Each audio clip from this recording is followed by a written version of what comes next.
Blue Moon is Richard Linklater's new film about real-life songwriter Lorenz Hart.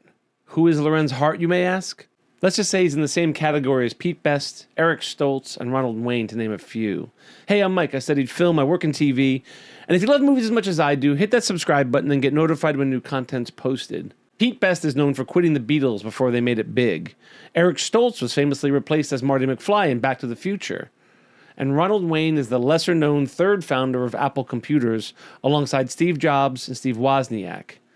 Wayne sold his 10% stake in Apple for $800 shortly after helping found the company. That stake would be worth roughly $400 billion today. In a world of near misses, there is Lorenz Hart.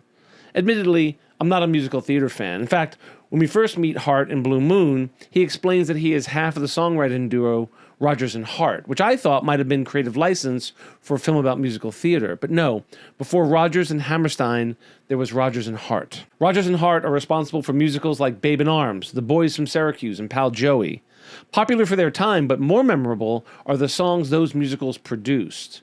Songs such as My Funny Valentine, Bewitched, Bothered and Bewildered, and of course, Blue Moon. The film, which stars Ethan Hawke in a transformative role as Hart, a drunk, mildly famous musical lyricist on the opening night of his former writing partner's new musical, Oklahoma, with an exclamation point, as we're told with a hint of jealousy.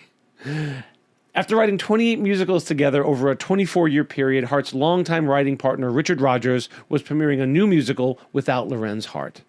Oklahoma, of course, would go on to be a huge success, kickstarting a new era for Rodgers and Hammerstein.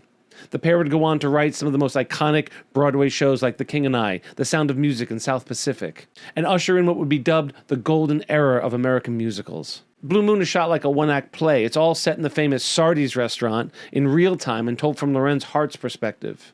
The script is based on a series of letters Hart had written to a young, beautiful Yale co-ed, Elizabeth Weiland, played by Margaret Qualley. The letters made his feelings clear for the young Weiland, who was nearly half his age. While it's generally believed that Hart was gay, the film is a little looser with titles and distinctions.